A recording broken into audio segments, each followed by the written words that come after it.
Start streaming. Okay.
I think that should all be good. Ish. Oh, no. Sorry, I'm still just setting up, but I'm going to be playing some Medieval Engineers, so let me just...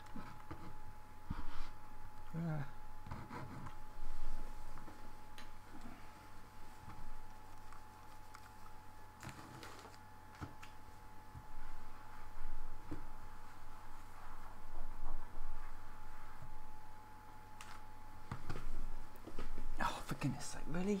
Oh no, because that's because I did something. That's fine. No, okay. Oh, offline? No, we're online. We're online. Okay then. Wait, what?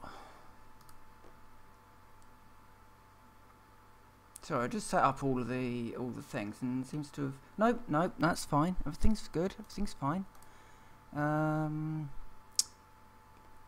Yes. So anyway, hello everyone. Yes.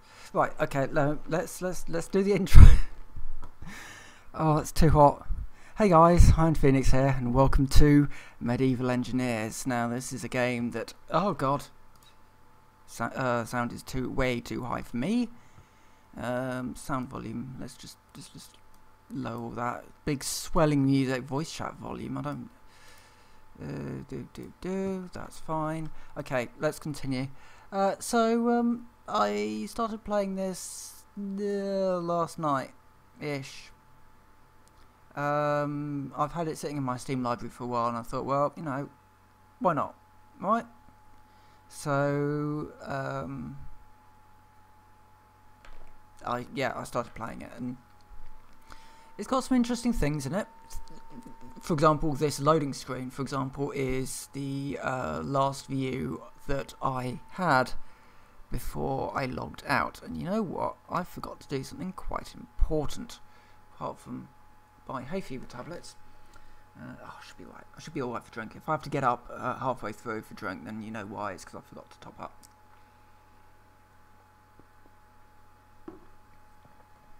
It's quite warm in here. Oh god, an error occurred.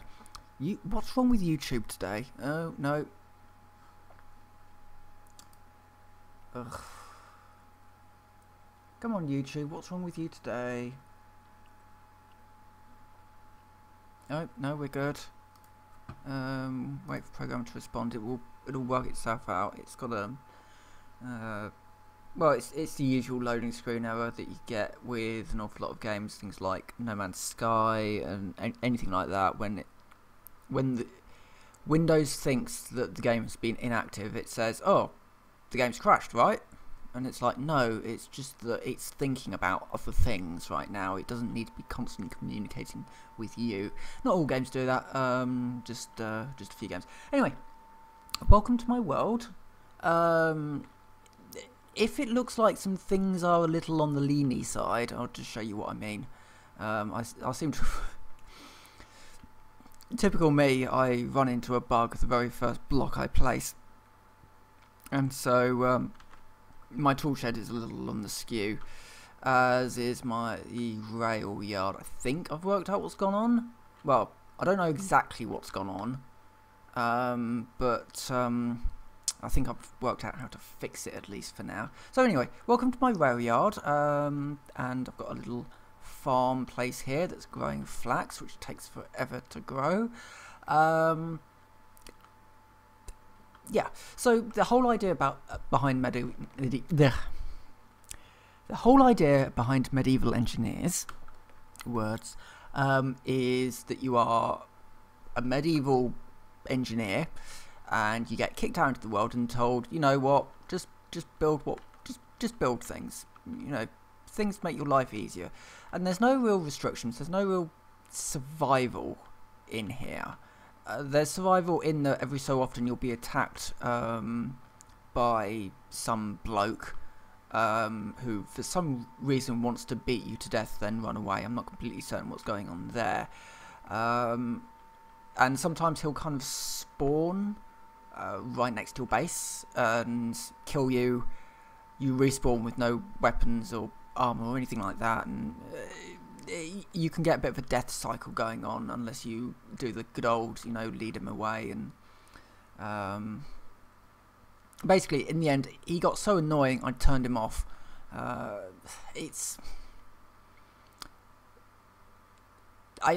is fine as long as you have some kind of resistance to it. So something like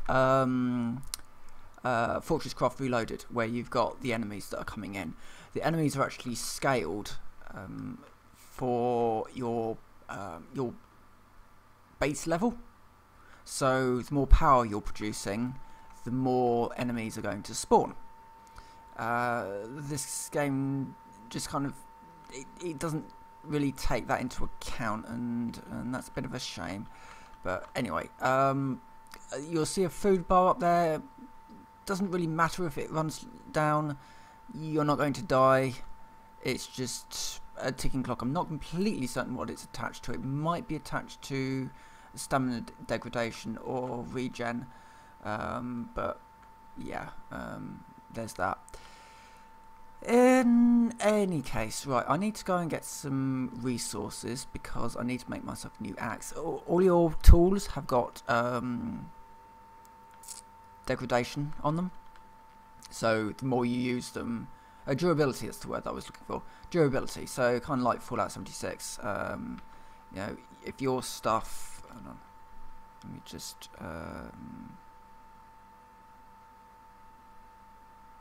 make some.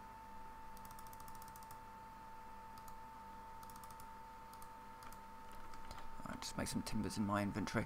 I'm going to need them anyway. So yeah, if you I've forgotten what I was going on about. Yeah, yeah, durability of tools. So once your durability of your tools runs out, the tool breaks. You can repair it, in inverted commas, by putting your metal tools in a furnace, smelting them down to be bars again, and then remaking them into new tools. Yeah, the tree popping is a bit of an issue as well. It doesn't feel quite big enough. I don't know. Again, you know, early access, game's not complete. There's going to be problems. There are a lot of problems with the game, and there's an awful lot of just polish that needs to be added. Things like aiming, which we'll run into that in a minute, I'm sure. Right, so let me just make a stone axe. So today my plan is to hopefully do a bit of crane. I need to build a crane. So what you've probably seen what's going on with this train line at the moment.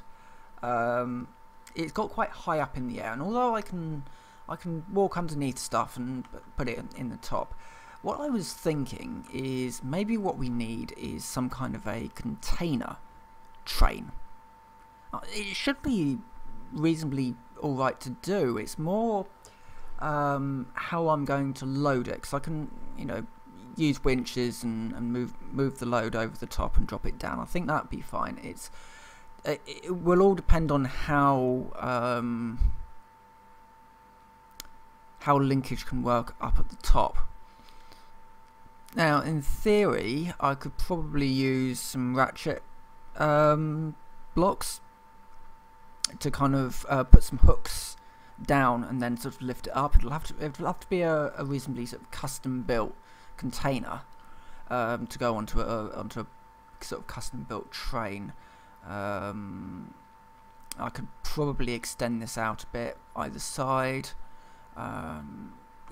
It's all right. It sort of works, and my eventual goal is to actually rig this up with a couple of winches either side, so that if I want it to go that way, I just go over there and I pull on the winch, and if I want it to go that way, I just do the same. So it's going to be slightly powered.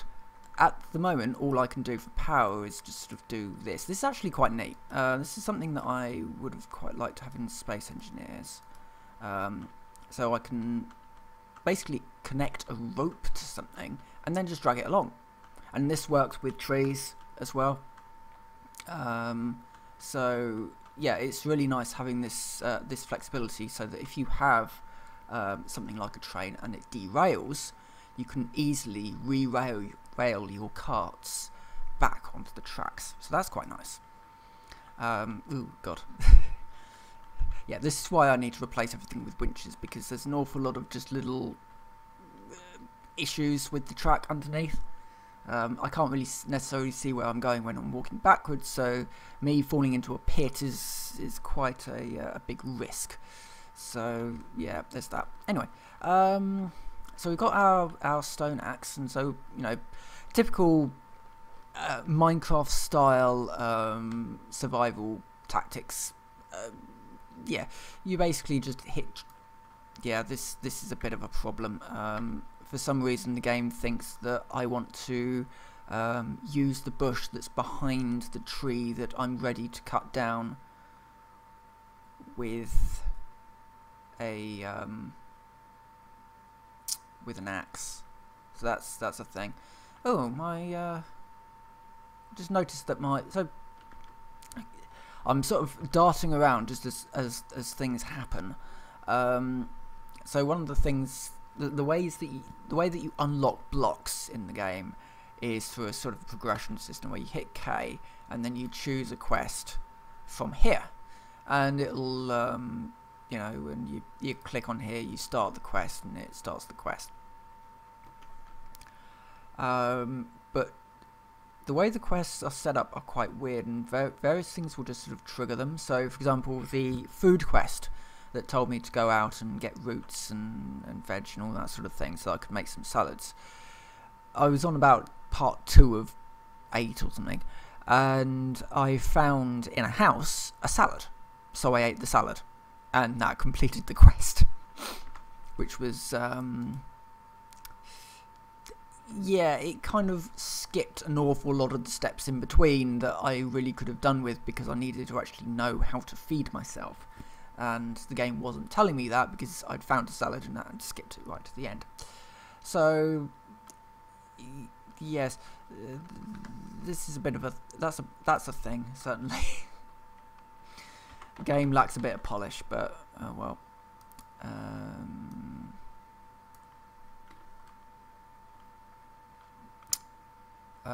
This needs to be in my house. Now these white things seem to be sort of claim areas, I guess. I don't really know quite why they exist, but I'll just stick this in my tool station. I don't really know why this is telling me that it's finished part of the quest, because it hasn't. Why is that not going into the back corner? Just refuses to go into that back corner. That's irritating. Okay, fine. I'll stick it out here somewhere. So yeah, you've got stuff in your inventory, and you just hit it with a hammer, and it'll just craft stuff. And once my flax is done, then I can get that up and running once more.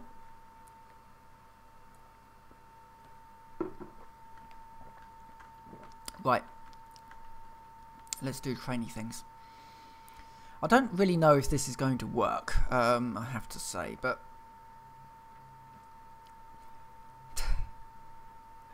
that's why we do things, right? That's why we exist, to do things that we don't really know if they're going to work in the first place. So some people might be saying, well, if you don't know if it's going to work, why are you doing this in survival mode? Yes, it's what I do. I'm not a huge fan of trying things out in creative first, because I kind of like the risk of it just going catastrophically wrong. So in most of my nuclear reactor builds in Minecraft were actually done in survival mode, and in one case, it was so okay. So I'll just set the scene. I'm on a server that is a little bit concerned about nuclear reactors being left lying around, and I had a nuclear reactor that was left lying around. It was at the bottom of the garden. Essentially, I had a base, and down at the bottom of the garden was this nuclear reactor providing, a little bit of juice. Not a huge amount. It wasn't a particularly, efficient or big nuclear reactor.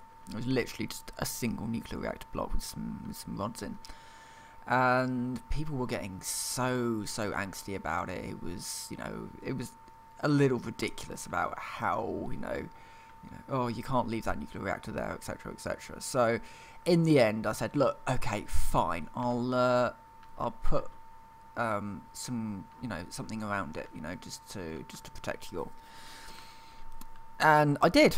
I used dirt, because if you're going to complain about nuclear reactors in Minecraft, then I am totally going to just protect it with some dirt. It keeps the rain off. So yeah. Oh, fun times. So yeah, that's basically what, I don't sort of test things out in survival first. That's for wusses. In creative first, sorry. I just do it in survival. So I think what I'm going to do is, if I use one of those locking latches, hold on. I will need some bits and pieces here. So I need a locking catch, I think. Ah, that needs metal parts. Okay. I might need to nip back to home base for that, but we also need some timbers and some round timbers as well. I think. Ooh, do I though? Because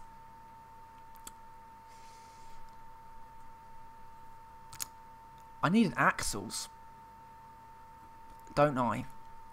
Oh, great. Yeah, okay. Let me give you a sec. Is it economic engineering? So I'm currently doing weaving, and I'm currently doing strings attached. Rope drum is what I'm going to need for...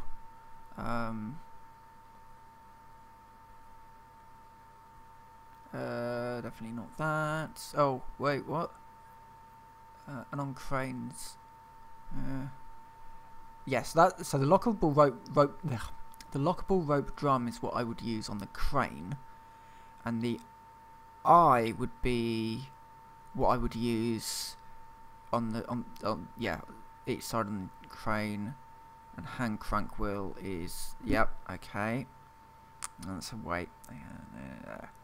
What I want is this thing is not particularly useful sometimes.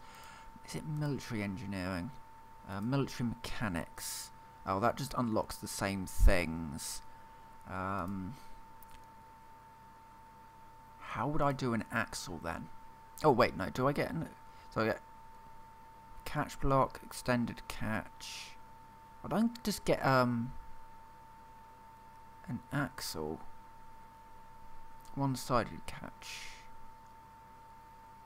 No, I want... God. Wait, can I use the rounded ones as... Ooh, that might be the solution.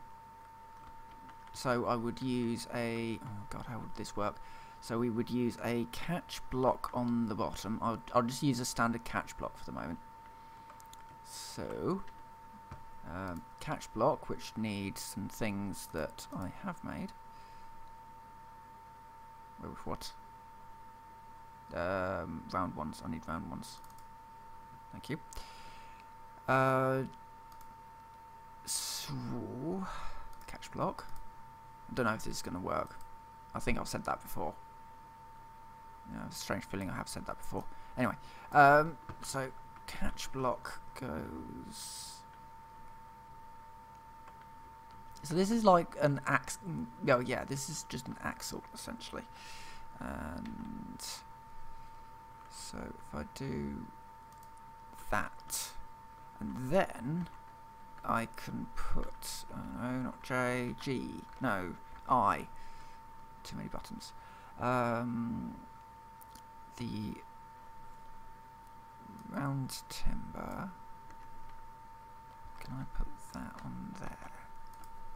I can. Will that work how I want it to? That's the question. So 7. Oh no. Okay. Maybe if can I do a shorter one? 6. Of course I want it. Yeah. So I can have a short one about there, and then I can have my piece of wood for moving it. Does that work? No, it doesn't. I wonder if I have to put a wheel on. If I put a wheel on, would that do it?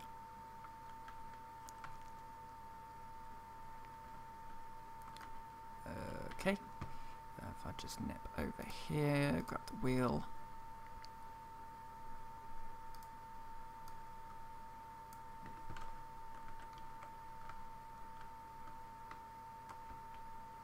Oh God, no, let me out. There we go. No, yep, that's fine. Right. So wheel.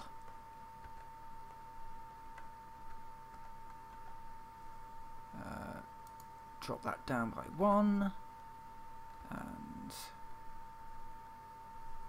just because I've got the wheel there, let's just do that up like that. Will that work? Still no.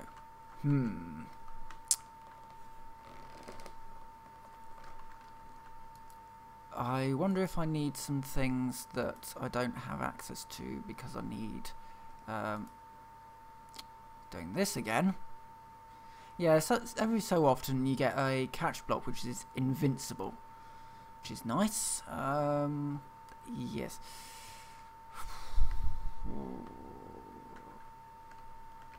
Game needs polish. I need to just get rid of something out of my inventory. Yep.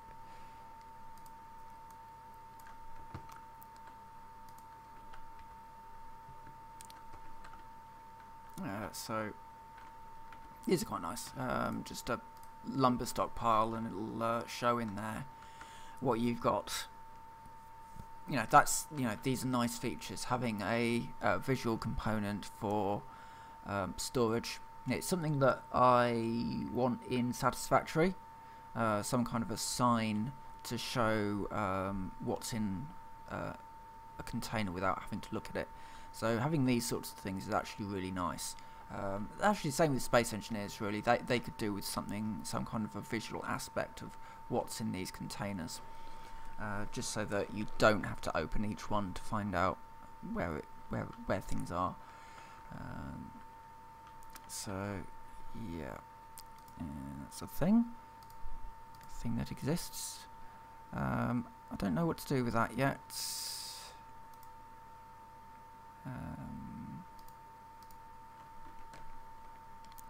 Right, so I guess that means that we now need to go and find some flax so that I can finish weaving and get ropes up and running. So there must be something I'm missing, because I need a turny platform, and I do know turny things are a thing that exists in this game. So I guess we just have to go and find it, really. Right, my flax is still not growing. It grows so slowly, which is annoying, especially early on. I don't have a large farm, so an awful lot of time is spent looking for things. Certainly flax could grow a little faster, and you could probably do something to almost allow the flax to grow faster. I don't know. I don't really know how I would handle that. Generally, I think it's a good idea to try and scale resources to player need. So if you know, at the start, okay, generally the things that players are going to need in this game is going to be wood. Later on, they might want to start a quarry because they'll need stone.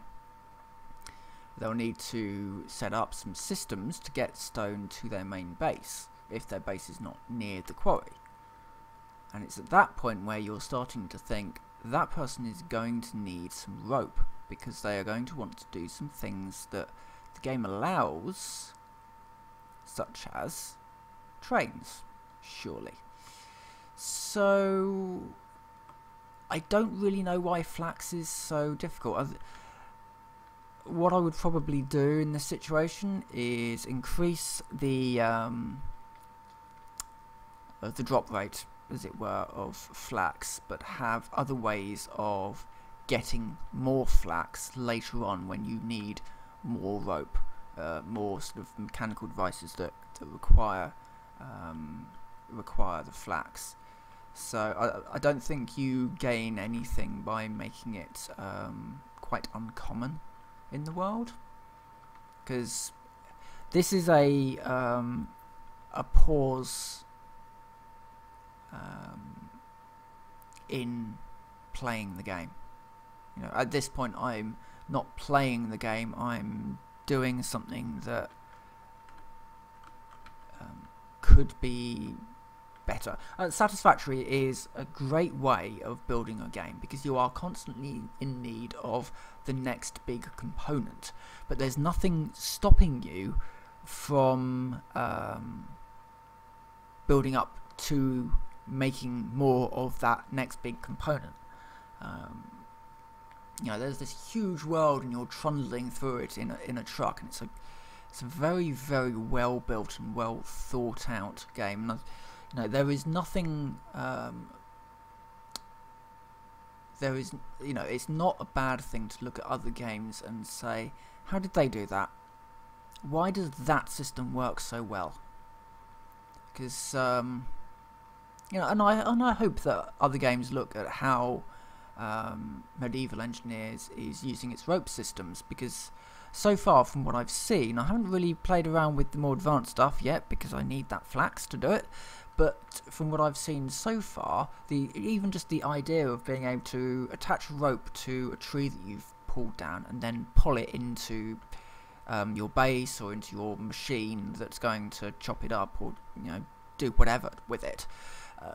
You know, I like that idea, and that's an idea that could be expanded upon in other games, perhaps. So, you know,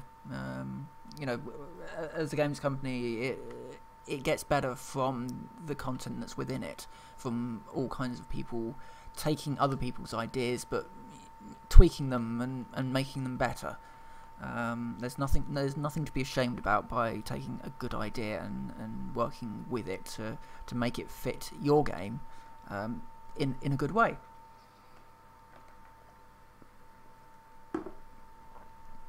And I hope that Keen look at other survival games and say, okay, how can we rework this progression system to mean that players aren't hunting through the world for the tiny bits of flax that they might find.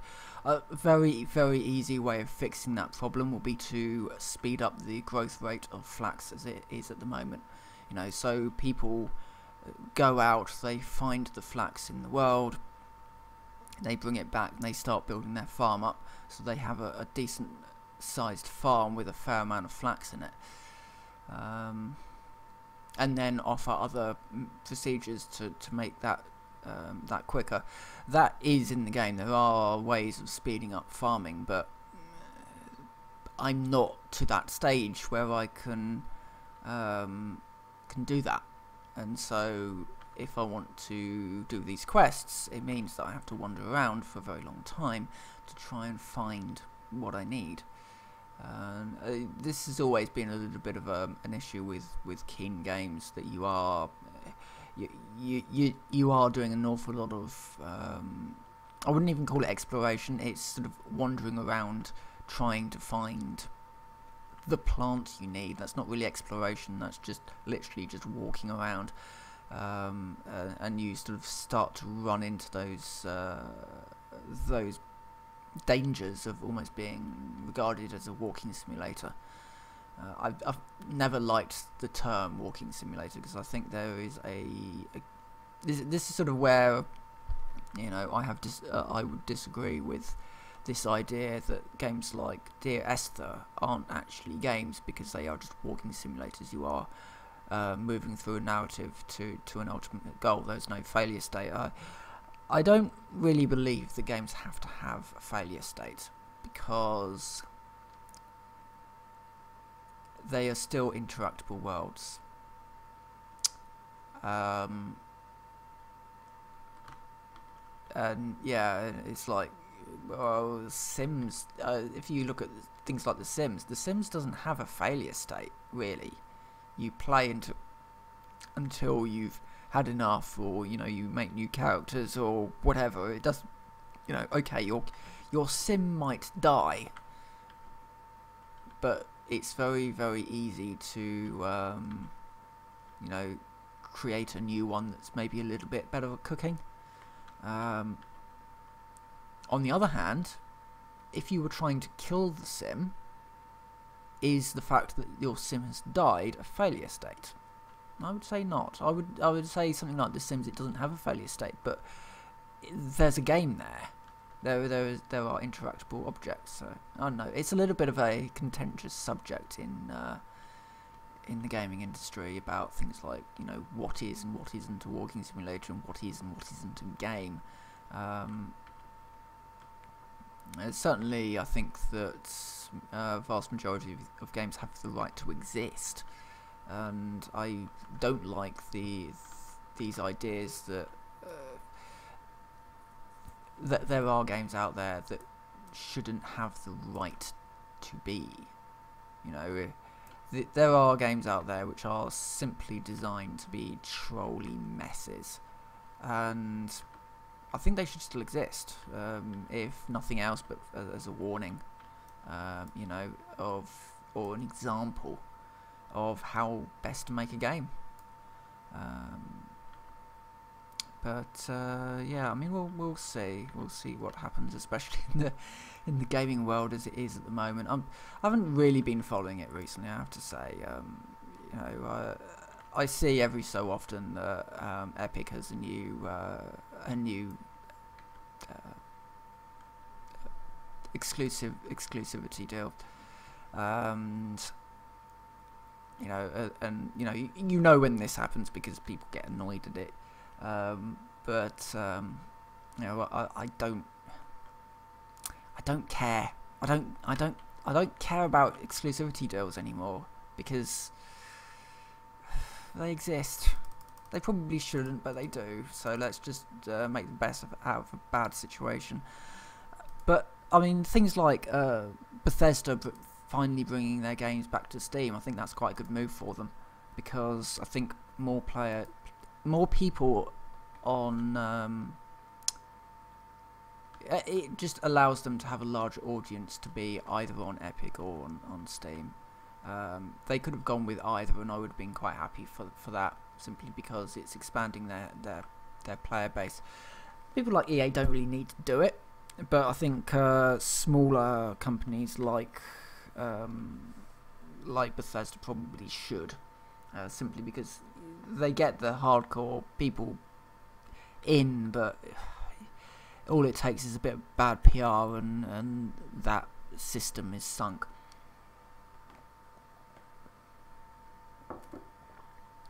Right, I'm going to be back in just a second. You can look out at the vistas of that. I ran out of drink, so I thought that would happen, and I do need to keep drinking in this weather, so I'll be back in a second.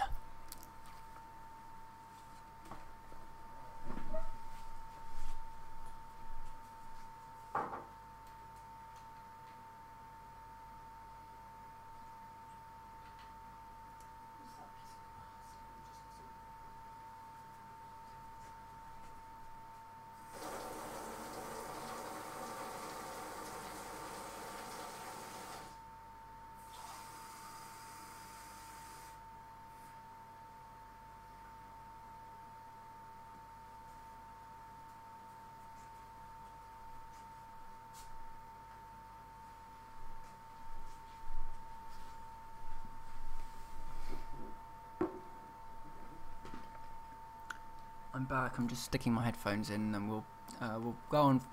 We'll go on for another about half hour, maybe 20 minutes, and then I shall end the stream. There was another piece of gaming drama that happened this week. I can't remember what it was. It might come back to me in a moment. In fact, I will just quickly check on gaming news. I'm literally just typing gaming news into there was some kind of big drama that was going on, which was just a case of not again. Unfortunately, you know, it being April Fool's today, all the news is basically all about, you know, other people doing things. I can't remember what it was. It was something anyway. I'll just quickly breeze through the news. Oh no! Yeah, well, it wasn't. No, this wasn't drama. I've suddenly remembered what it was that I was thinking about. It was this. And this may end up being, just to warn people, this may end up being something that I actually do on my channel. Is talk about tank design. And all this kind of stemmed from this weird idea that Battlefield 5 or Battlefield V or whatever you want to call it is not historically accurate because women and prosthetic limbs. And I've talked about this before. I made an entire video on it, in fact, of why Battlefield 5, Battlefield V, whatever you want to call it, is not trying to be realistic. There's nothing in it that is realistic. And the fact that there are women and there are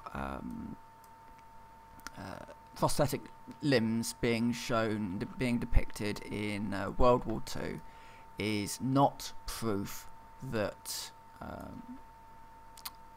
the game isn't trying. It isn't. You know, it's not realistic.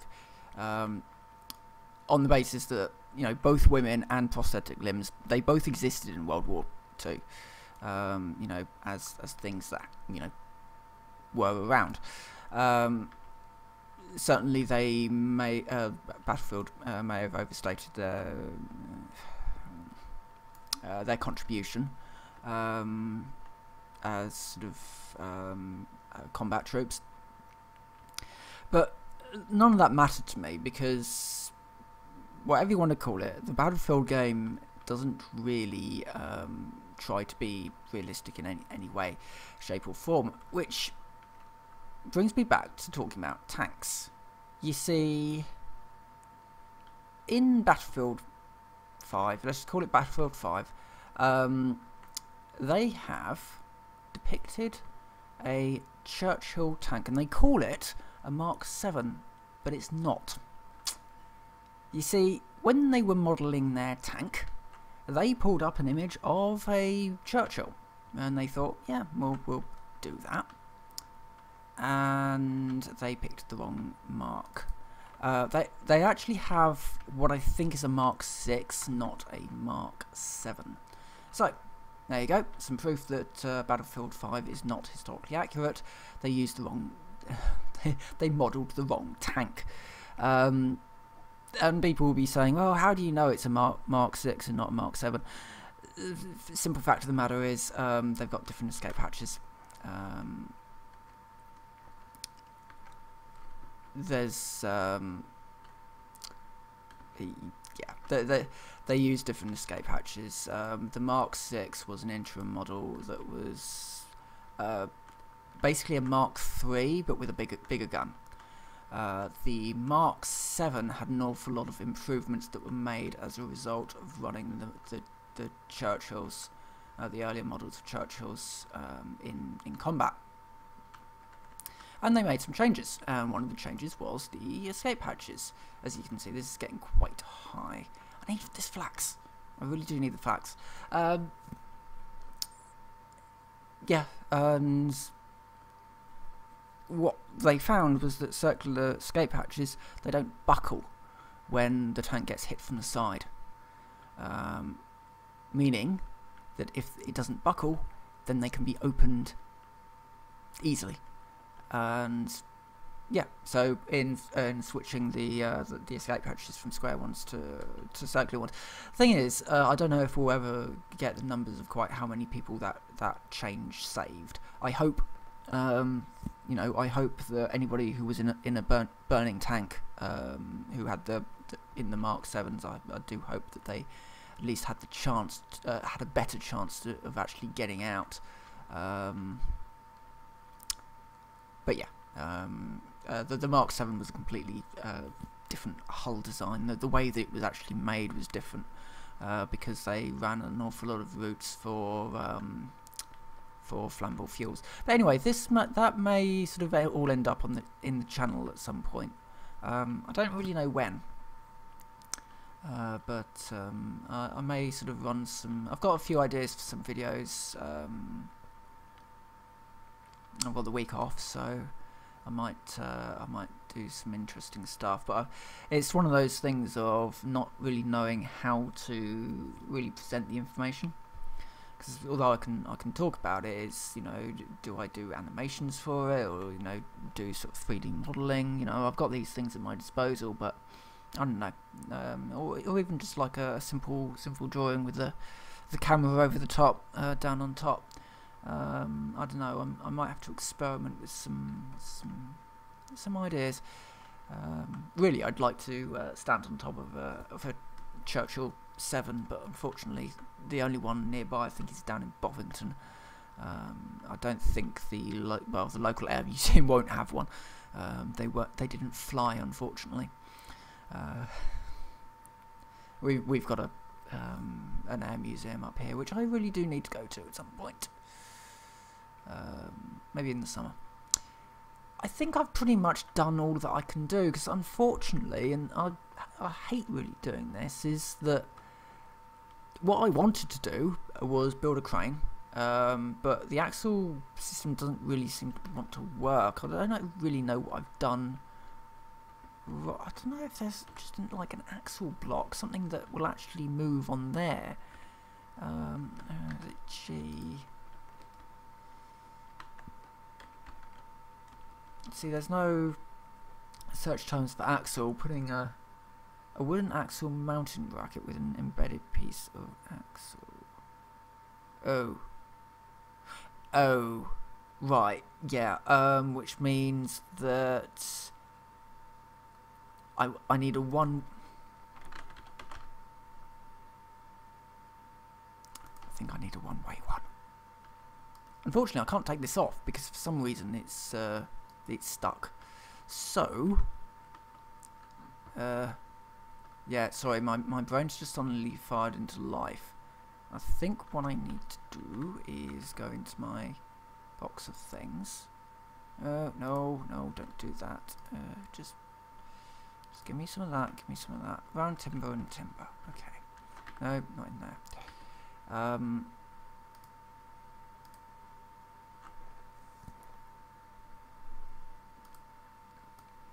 Now, what I'm thinking, one-sided catch block will have... Ooh, good. No, that's...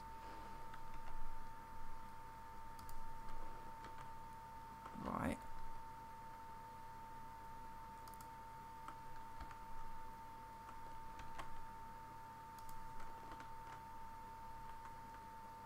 Yes! Oh, nice. Oh, right. Okay, so that's what I did wrong. I used the two-sided one when actually I just needed to use the one-sided one. Okay. No, this works. This works fine. Okay. So now... now I've got something to do, you see. Right. We need bigger one. Big one.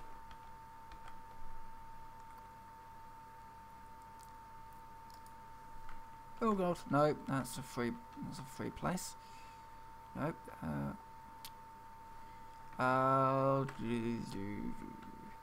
Okay, what I think I need to do is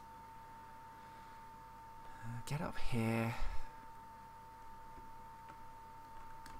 I also thought that this had structural integrity, but I could be wrong there. Oh well, I've got some resources now, and I may sort of return to this, possibly not tomorrow. I've got things to do tomorrow.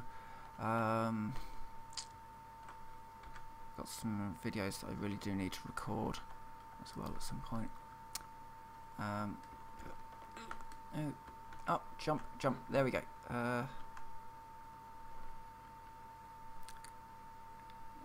Okay, so this is just basically a proof of concept. So 7.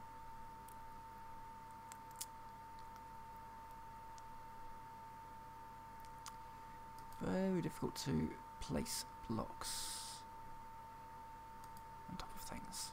Right. Okay. So now, oh, I've almost killed myself there. Thankfully, I do have some healing things. Full damage is a bit weird. It sort of, I jumped down this tiny little gap onto some ore, and I almost killed myself. And then I fell into a pit onto some dirt, and I was fine. It was this really sort of weird.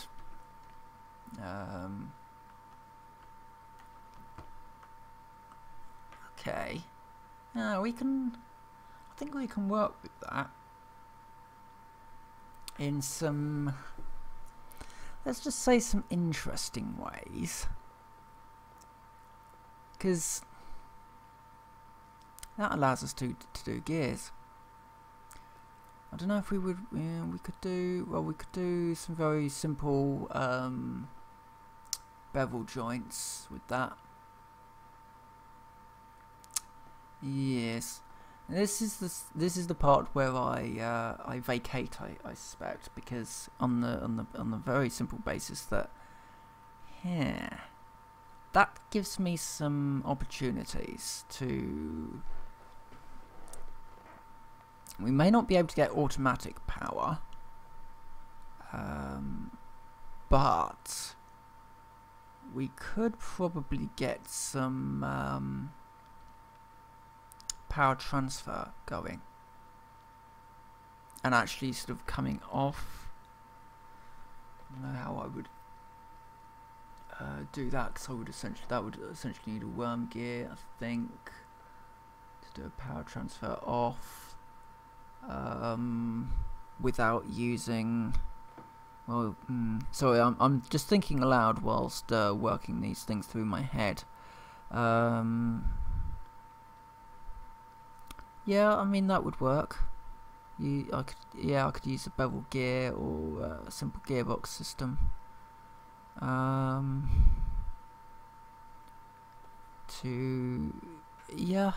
would work. In theory.